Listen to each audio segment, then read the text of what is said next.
Hi, I'm Ricky Williams with Life Changes Learning Center. I have a private practice in downtown Dallas, Texas, and I help people with anger issues as well as relationship issues. And today we're going to talk about relationships after divorce. I remember in 2002 talking to my dad after graduating college, and I've been out here for a couple of years. And I was saying, hey, I was dating this young lady, I was partying real hard. And my dad said, hey son, I think it's time for you to slow down. You're in a big city, you just can't do wild and crazy things. They have people out there that can actually harm you for some of the wild things that you may do. So it's time for you, you should start thinking about marriage. And my dad played heavy on decisions that I've made in my life. So when he said start thinking about marriage, what's the first thing I started doing? Thinking about marriage. It's like, well, I'm in my mid-20s, it's time to settle down, focus on my career and, shoot for retirement.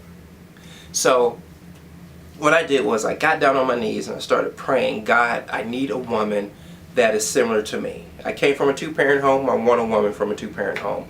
I want an educated woman because I'm educated. I want a woman with a certain amount of money because I make a certain amount of money. And I just started making this long list of the type of woman that I wanted, and I actually found her. It was a friend of a friend that introduced me to her. She graduated from Baylor University, where RG3 just had a statue, commemorated to him. So, congrats to him on that. So she attended this school. She had her teaching certificate, she was a cheerleader, she had everything going for her. So I was like, okay, you've met all my criteria, let's get married. Within 3 months of being together, we got married. And 1 year later, we got divorced. That was a whirlwind marriage. It was very short, very memorable. But the thing is, it was after marriage, the after effect. When I got divorced, once I got the papers and everything signed, then I went through all the stages of grievance. I went through, like, this is not real, this can't be real, let me go back home. And, I got the door slammed in my face because we were not together. Then it was anger. Then it was just a slew of things, so I got to the point of acceptance. And when I got to this point of acceptance, that's when I started saying to myself, okay, I'm not worth dating. I've been married and divorced. No one's going to want me. No one is going to look at me. They're going to say, well, I had a sign on my forehead that I've been divorced and this is the worst person in the world. Why would anyone get with a person that's divorced? It has to be something that you did. You were a terrible person. It had to be you because you're the man. And you must have cheated or you must have done this.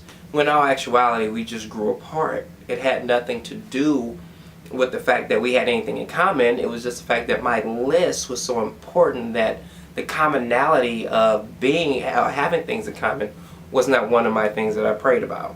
So that's when I started looking within myself to say, okay, instead of going through all these negative things and saying that I suck as a person and nobody wants me, what do I need to do to better myself and build my esteem up to get out there again?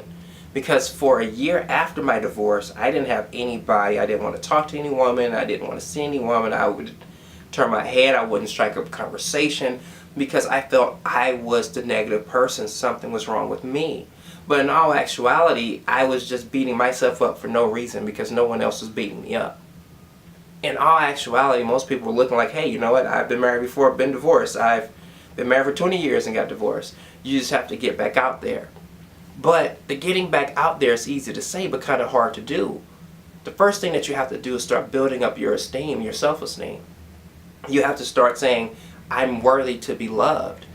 And just because you say it, it's a process to understand I'm worthy to be loved. A lot of times I say, yes, I'm worthy, and we say these affirmations and we stand in front of a mirror, and in all actuality that, so some people may work, but for me it did not work. I had to do more than just say affirmations. I really had to take time and look back at my childhood up to the present and see where there are some cycles where cycles of negativity in my life, to understand, okay, well, this is why I'm stuck in this rut right now. But then I have to say, I have to pick myself up. I have to say, okay, this happened in the past, we're going to leave that in the past, and now I have to move in the future. This relationship or this marriage, I can say that it was a great marriage. I can say that this person was a friend, but we grew apart. See, that's a paradigm shift in just saying that divorce, we both were terrible. We can just look at it was a relationship that didn't work out. Just by changing the way you think about that, you're capable of moving forward. Now, are there many steps in between that? Yeah. But when it comes down to getting into another relationship after the divorce, we have to actually look at the divorce and how you feel about the divorce, how you feel about the person that you divorced. Maybe you did not want to get a divorce, and maybe the other person did. And you divorced then. But you still have those feelings, so we have to address those feelings first before you move into a relationship. And a lot of times people just say, hey, just jump into another relationship, and then that's not fair to the person that you're in a relationship with. Sometimes we have to take time for ourselves and understand ourselves. We have to, I say, read books and find out who you are as a person. Not who you are when you were with a person, but who you are now as a person. How did you grow from the relationship and past relationships? What did you learn about yourself through all those steps? These are things that you have to really look at, take an inner look before you move on to the next relationship after divorce. Divorce is tough. Divorce is draining mentally, physically, financially.